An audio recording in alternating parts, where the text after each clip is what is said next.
Okay, yay, we finally made it to the new channel. Welcome.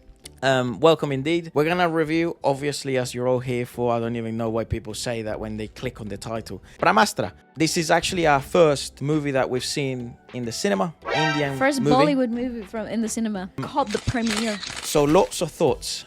Certainly, one of the highlights about the whole experience actually is that it's so family orientated. Everything we've ever done to do with India, like or Indian music industry or the Indian film industry, everything's very family oriented.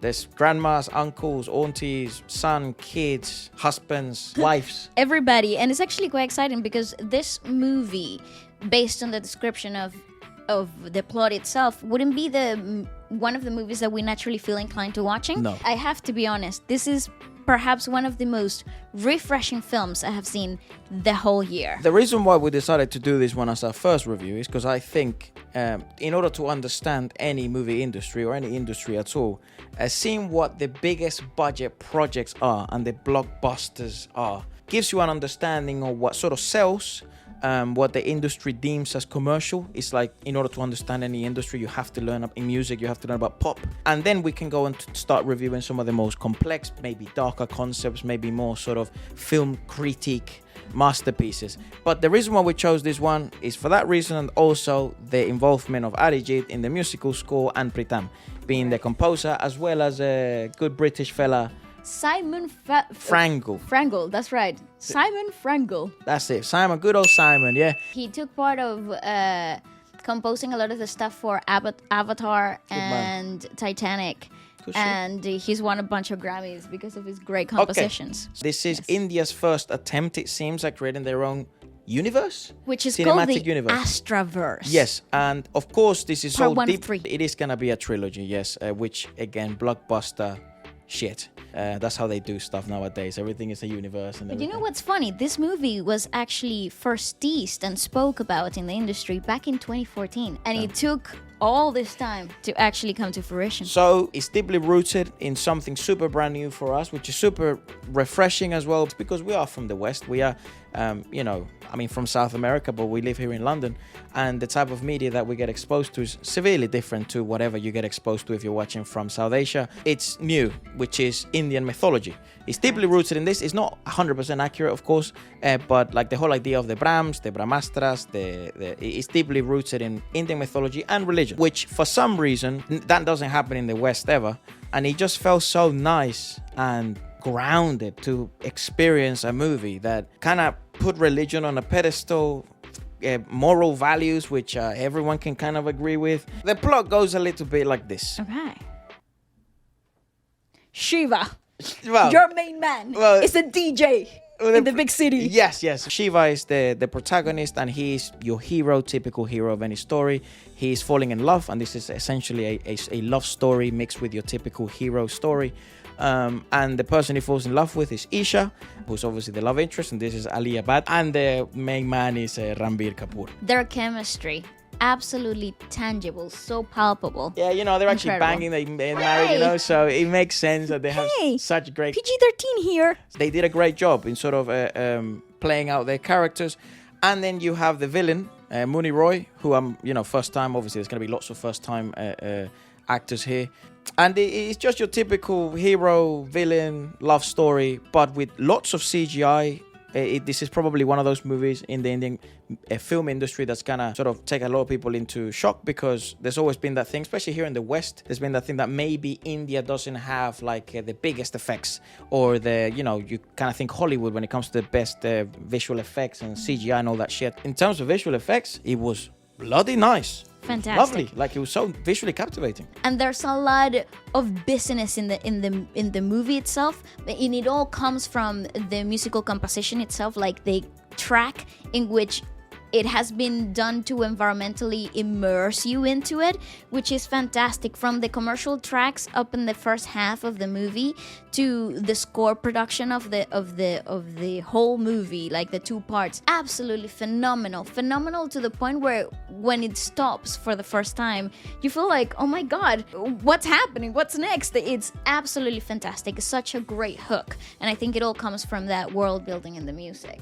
All right, so the cast, obviously ginormous cast. Again, these type of movies, I would presume they have some of the biggest stars. Ranbir Kapoor did a fucking great job as Shiva. I really liked him, really likable. Aliyah Bhatt, apologies if I'm mispronouncing her name. She's like a superstar right now. She's like in like 12 movies at the moment. Yeah, dude, she has probably 6, but it's like so much. Yeah, she's everywhere actually, fucking hell. Literally. Then you have Amitabh, he plays the guru. Correct. He was absolutely fantastic. SRK, obviously be a big part of it at the start. Then you have Mooney Roy, who, we'll discuss her. She's obviously very pretty and I think a good cast visually. Perhaps the role wasn't the right role, but we'll keep going at that. And you can check all the casts, but those are kind of like the honorable fucking mentions. This is the chunkier bit because the movie is fucking long. For some reason, the first time in our lives that we watch a movie and it has like an intermission. Yeah. You know, ballet comes from theatre. Very theatrical. I really liked it. It felt very theatrical, actually. It was like, ooh, you need a breather now.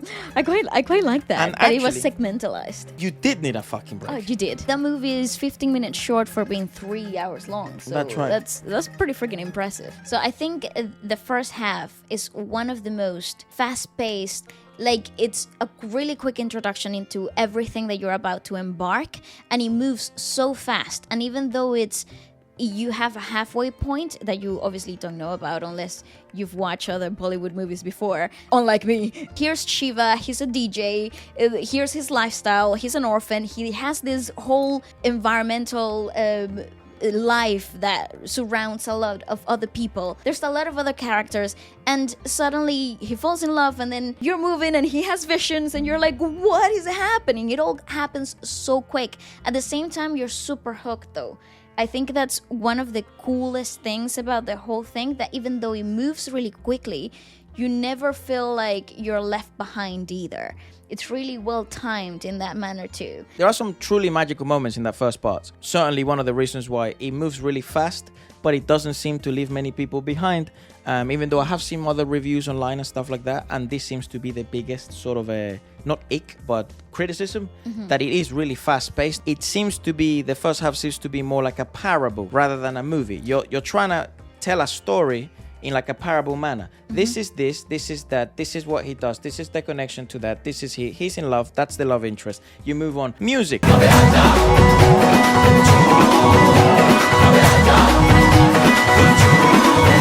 You know what I mean? So yes, that's what it feels like. However, the biggest number of the whole bloody show is that big sort of Bollywood number. The number is called Dance Kabut.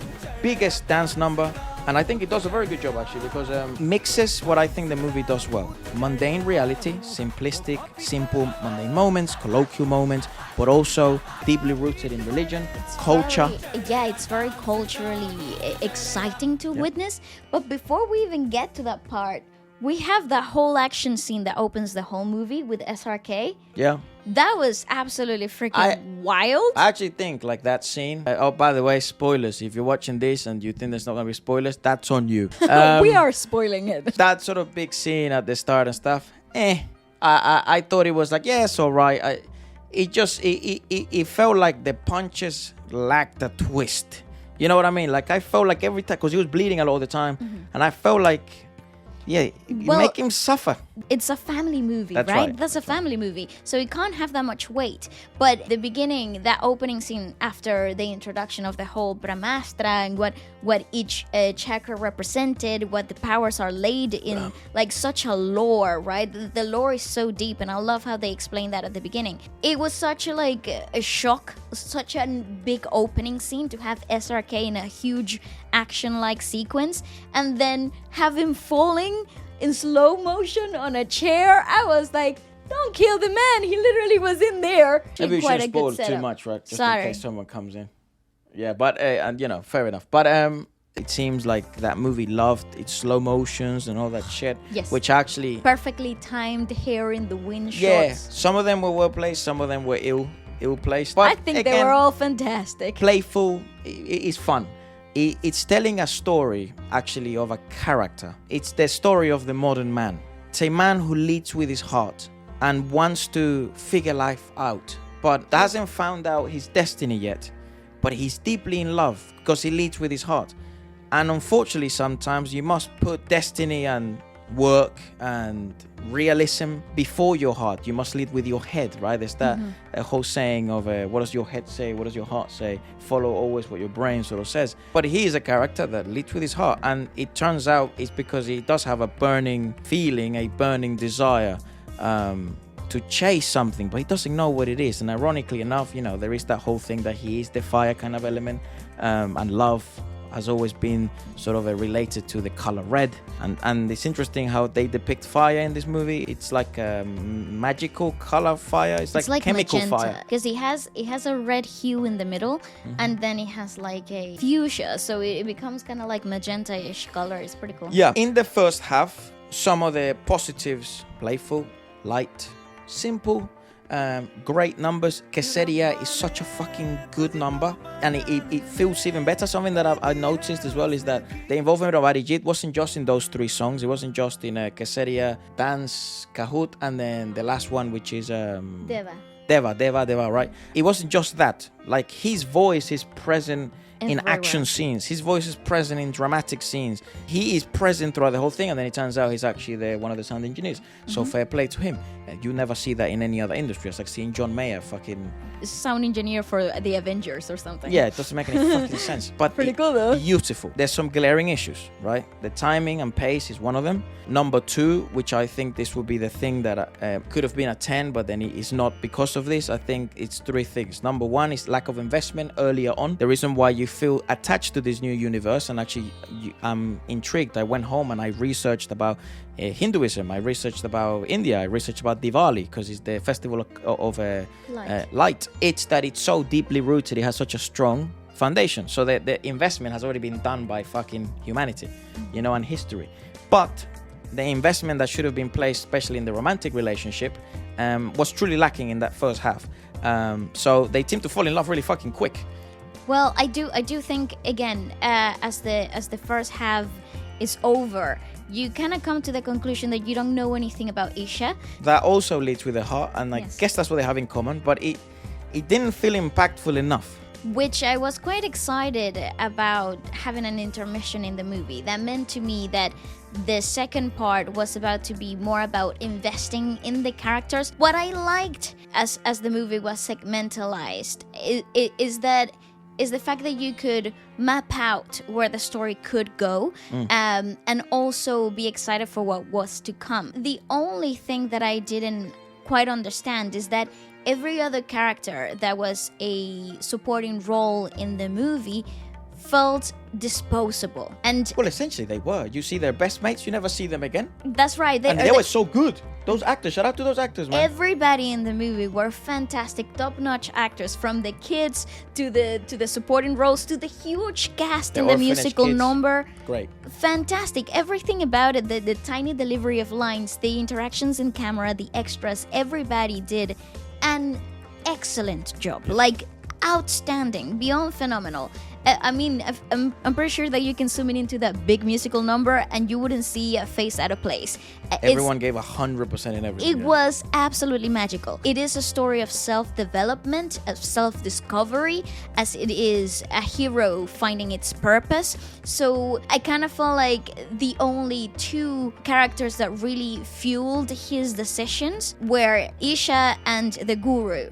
And everything else was just environmentally disposable, and I kind of felt like something doesn't have weight. Yes. It was compensated by the fast pace of the movie, so you kind of forget about it as the movie keeps progressing, because there's a lot to digest. Also, there's a lot of action. Fuck so me. Much. Talk about part 2. Talk about the part 2 of the movie. There's an incredible ending scene to part 1 of action, and I love the fact this is some of the things that put it up. But like, if you give it a 7, to me it's gonna be an 8. Like, it gives it an extra point because it followed traditional cinema that you no longer see in the West. They did put the extra effort to go to the Himalayas. They did put the extra effort to go to different towns, different cities. It wasn't everything CGI, and that's why I think probably the title of this is gonna be like a blockbuster film, like, but with heart. Like, they really tried to put they give it a good go.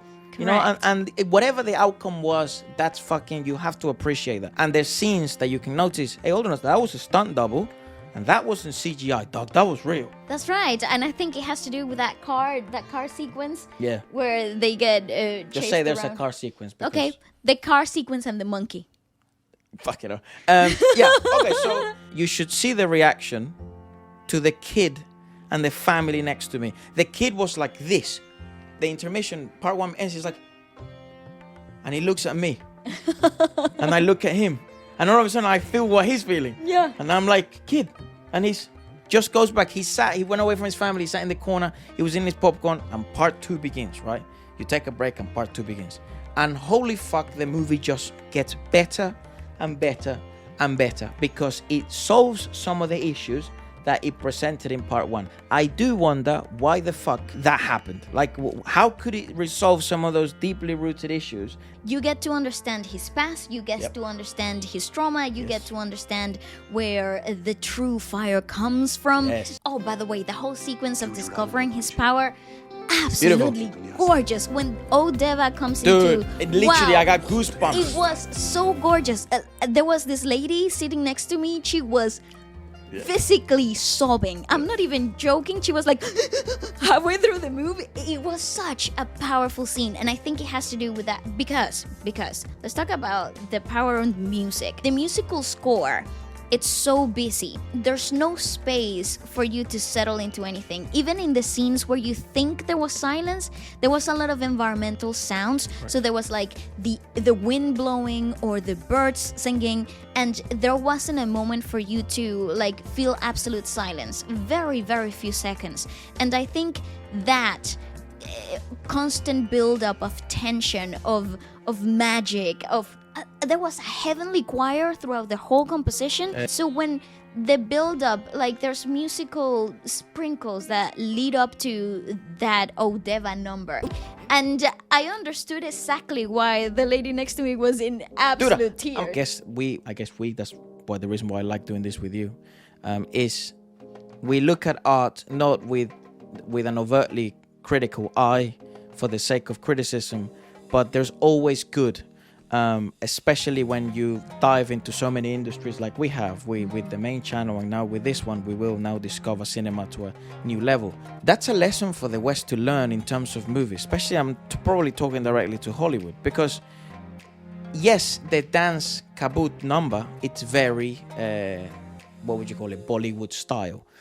However, the Deva number and the Kesaria number, that was fucking so smart for them to not make it so iconic Bollywood, but to make it so digestible and pleasant for different and new audiences. Remember, we don't look at many stuff in the Indian movie industries, but that felt like, why didn't Doctor Strange do this? I'm telling you, India just does it better in that sense. It's really interesting though, because there's also a few elements in the musical numbers that are pinnacle throughout the movie that are so unnatural to somebody who's grown up watching Hollywood or the Western movie industry.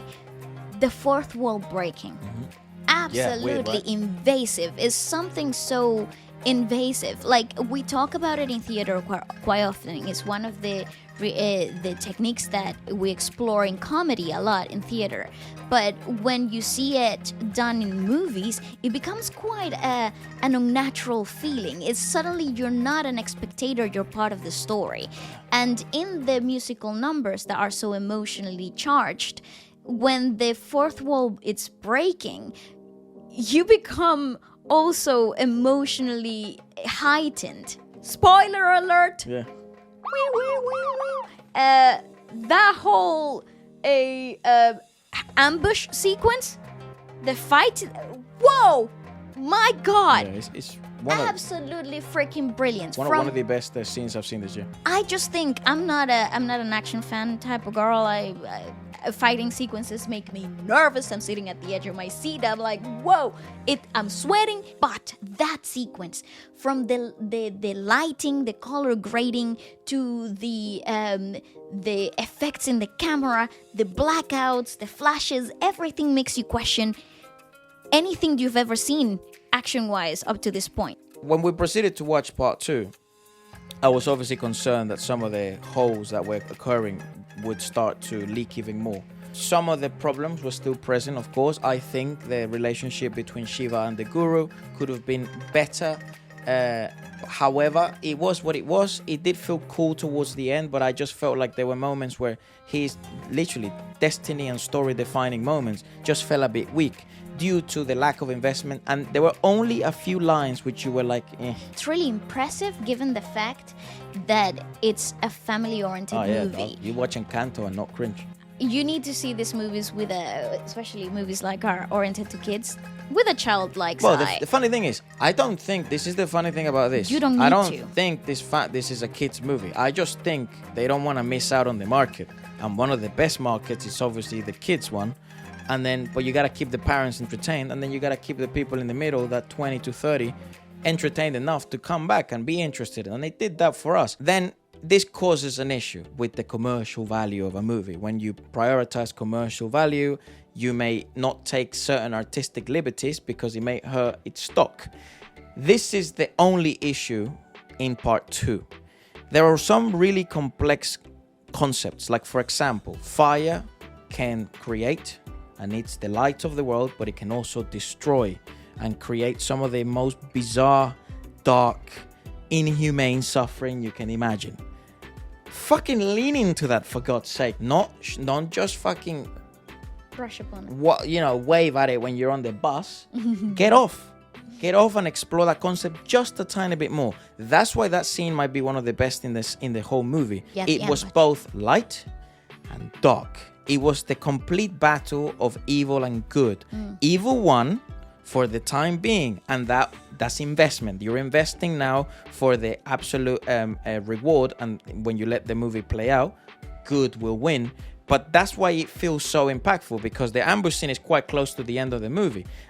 It's actually quite cool though when you think about it, because that ambush moment is seen. You're seeing it through Shiva's perspective. You're on his point of view. So instead of seeing a general overview of the battle of what's happening, you're actually left in the dark, and that is such a brilliant angle to encapsulate fear and the unsettling unknown.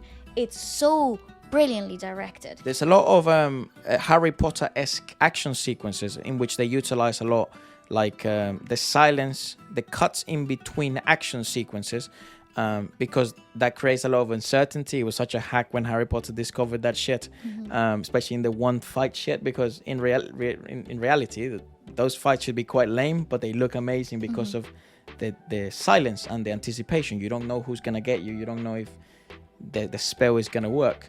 I wish there would have been more investment, because certain scenes, like for example, there's specific death scenes that don't feel as heavy, not because the scene wasn't good and the acting wasn't good, but because they didn't lean enough into the darkness to let the light shine even further. And I think those consequences, the deaths that we were seeing that kind of felt a little bit weightless throughout the second part of the movie, really left you wanting more because of the timing, the pacing of the movie itself. It doesn't allow you to settle in the morning more than a few seconds, and you kind of register the death happened, but it moves so quickly into the next part that by the end of the movie you kind of have to recall some of those consequences. And Dude, and there's some fucked up death, like there's a fucked up death in that movie, and you're like, in part 2, and I'm like, come on, you took the leap. That's right. Follow through with it. That's what I mean. It's like, I'm intrigued on what was up in the conversations behind the scenes. The thing is, they took really risky choices. Yeah. And in part 1, there's a scene where he picks up a gun to fight the enemy, and I'm like, oh, wait a second. I thought this was a kids movie. This is a hero's movie. Your hero doesn't take up an arm, a weapon, and he's about to pepper this dude in the chest. And he's not taking the weapon to defend himself. No. He's taking the weapon to harm. Before we wrap it up, though, what? The last scene where he finds the extra sparkle. I mean, at this point, what the fuck? We should just talk about straight, right? Yes, let me talk about it straight. I'm dying to say it. When he finds his ultimate divine power, Bro, Yeah. what a scene. Shirtless situation. Yeah, Yes. it's a good shape, 7 arms. I don't know how many arms he did. Like 6? 3 plus his 6. own. 3 plus his own. 8. Maybe. Woo! Fantastic. Brilliant sequence. Lack of investments, like for example, the romantic relationship. It's like, who is Isha? What Exactly. are her intentions? Again. Why is she taking the leap of faith? Just love? This is my guess. I just feel like it's not enough. Yeah, that bit. It's so weightless to me. She was like, I'm coming with you. Yeah, that. To where? I also think this is the thing about You blockbuster don't shit, know her though. mate. She's probably gonna be the finale, because remember that it's the power of love, right? It's the mother. Oh fuck. This is forget what I just said, but just think.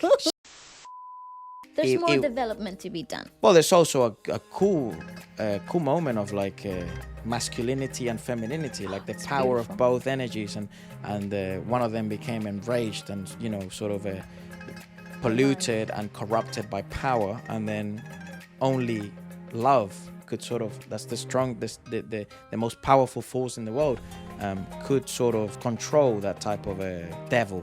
I was gonna say that Disney was also involved. Well, you can feel the Disney-esque Yeah. aspect of it all, but that last sequence where she thinks he's dead and she prays. Oh my God. Look. Goodness, it was fabulous. You know- I was like, wow, that is so weighty, but I wish they held on to that moment like a few seconds longer. Again, it just so fast. Do you know shit is real when someone prays? In the moment of complete loss, that's where she naturally relies on. No, that's where everyone relies on. That's the It's- Brahmastra. That's what the Brahmastra is It meant was to be so a symbol for. it was so solid. It felt so concrete. So like it wasn't weightless. That moment to me felt so meaningful, and I was just so invested. It's positives, simple, it's playful, it's replayable. Yes. Its magical moments lie in the cute, mundane.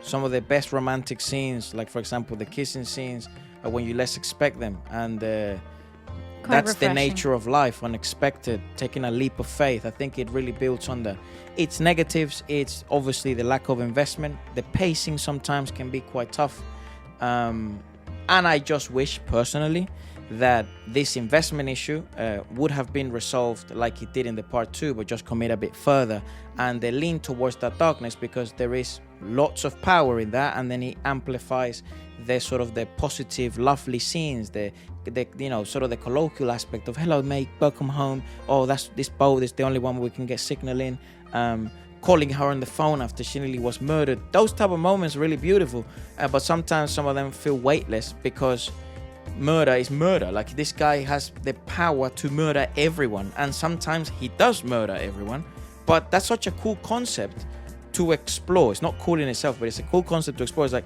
this is a hero in pain, this is a hero in conflict. No, but you see where I think this might resolve itself. Go on. Part 2. Yeah. The focus. PTSD, bruv. The focus is Dev, which is the devil, which is the bad guy. devil, yeah. Well, it's the bad guy that finds freedom. It's freed, right? So I think that's where the darkness will come into play, because the focus in this movie was Shiva, like part 1, Shiva. Yeah. So everything is to do with the light, how to beacon into both the destroyer and the creator. Yep. And actually, if you look into Hindi mythology, Shiva actually is the god. There's a whole ramification of Hinduism that is Shivaism, where he's known as the destroyer of worlds, but also the creator. And Isha is Shiva's wife. Correct, a reincarnation. And that's why I think perhaps some of these things that we maybe are missing on, kind of like that leap of faith, it's maybe in different cultures, that kind of belief is that strong, and she is a woman on holidays because she lives in London, so she's just adventuring. I understood that bit was pretty clear. It's just, I don't think that's an excuse enough to put your life at risk, and she does for the sake of the plot, you know what I mean? And that's sometimes where it falls short. However, Ranbir, man, what the fuck, I think he did great. I saw some reviews thinking he never exceeded the role. I think he did it. He was the best hero. When the movie finished, I felt like I was watching Hercules. fantastic. I Yeah, fell in love with the hero. Alia did good. I'd love to see more exploration. The villain, very forgettable. This is a very big issue as well in some of these first movies, like Marvel suffered from this. Name me 3 villains that is not Thanos. Thanos, and Thanos. You know what I mean? They're not very memorable. Same with this. Jonum, Passion, Sheik, and she was fucking replaceable, and I'm glad she was, because Dev. I know Dev. You know what I know Dev. I don't know Jonum.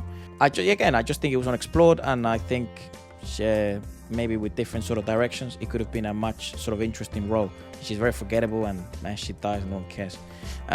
Apart from that, would I recommend this film? Yes, I fucking would. You should watch it. You should watch it with your family. Even if you just want to watch a movie, this is a movie that's like above a 7. It's not perfect, of course, but it's a really good fucking enjoyable movie, and it's definitely better than most of the blockbusters. Probably all of the hero movies that have come out this year, apart from Spider-Man No Way Home. This movie is better than all of them, except for No Way Home. Doctor Strange, Thor, Batman, maybe not better than Batman. I do think it is better because of it's better than Batman, and it is because of its market accessibility. Yeah. Like, this is a film that you can watch with everyone. Everybody. Also, I just love, man. With everybody, and it's refreshing. It's lighthearted. You laugh, you cry. Yeah. It's a roller coaster of emotions, and in the best way possible. So yes, I would recommend it above. Dude, the moral values that they were promoting, it was just so nice. Yeah. You know, and the religion aspect of things. Last time you watched a movie, a nice movie that had fantastic values behind it, incredible cultural elements in to the it. cinema. In the cinema that brought whole families to come to see it. I can't remember one. That wasn't strictly a kids movie, because I guess Encanto has some decent values. I guess. But this movie isn't just for children, though. Yeah. And I think that makes it a really valuable piece of art. Yeah. Anyways, there you have it. Our first ever review in this channel. I hope you enjoyed it. We will, I think, let us know what should be the first movie that we do a full reaction of with the review. I'm thinking RRR. I know it's like 3 hours long. But I am really interested. The musical score is fucking beautiful. The for some of the choreography songs. sequence that we have seen, absolutely freaking magical. Also thinking perhaps checking out some of, like Ashiki, 1, 2, Rockstar, lots of movies, sort of classics, Bollywood classics. And I'd love to explore a lot of different movie industries in India. I would love to check out stuff from all over the place. Nepal, Pakistan, Bangladesh. That's what this channel is going to be for, those type of regions. So let us know in the comments what you'd like us to check out next. Do hit that subscribe and the like button and all that stuff, so we can hopefully reach as many people. And if you share our thoughts, then like it, share it. And if you don't, then share those on the comments and let us know what you thought about it. What was right, what was wrong? Do you agree with me? Do you agree with Bali? Let's build a conversation. This is what this is for. And apart from that, goodbye.